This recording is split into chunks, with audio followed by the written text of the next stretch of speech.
Sabe o que é uma bosta? Mano, eu recarreguei meu celular ontem.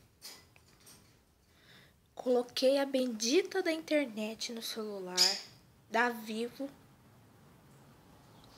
E já tá falando que eu já excedi meu pacote. Ok.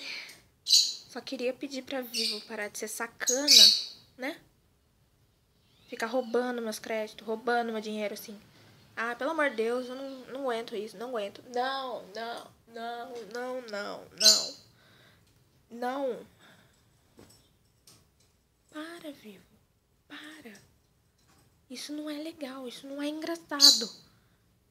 Caramba. Poxa vida. Dá raiva essas coisas. Dá raiva, porque às vezes nós precisa e não tem. Por quê? A Vivo deu cano em nós. Que lindo, né, Vivo? Que lindo. A minha cara de que gostou. Não gostou. Caramba. Eu, muito pelo contrário, odiei.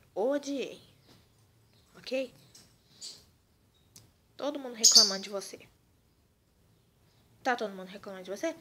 Por que fica fazendo a mesma coisa? Por quê? Porque gosta, né? Dos outros reclamar. Pelo amor de Deus. Socorro. Não. Tá errado isso. Tá muito errado. Só vem reclamar. É. E falar que eu tô fazendo uns testes pra fazer gameplay aí. Tá?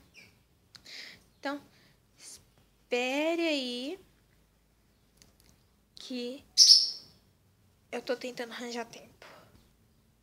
Ok? Então tá. Beleza. Tchau.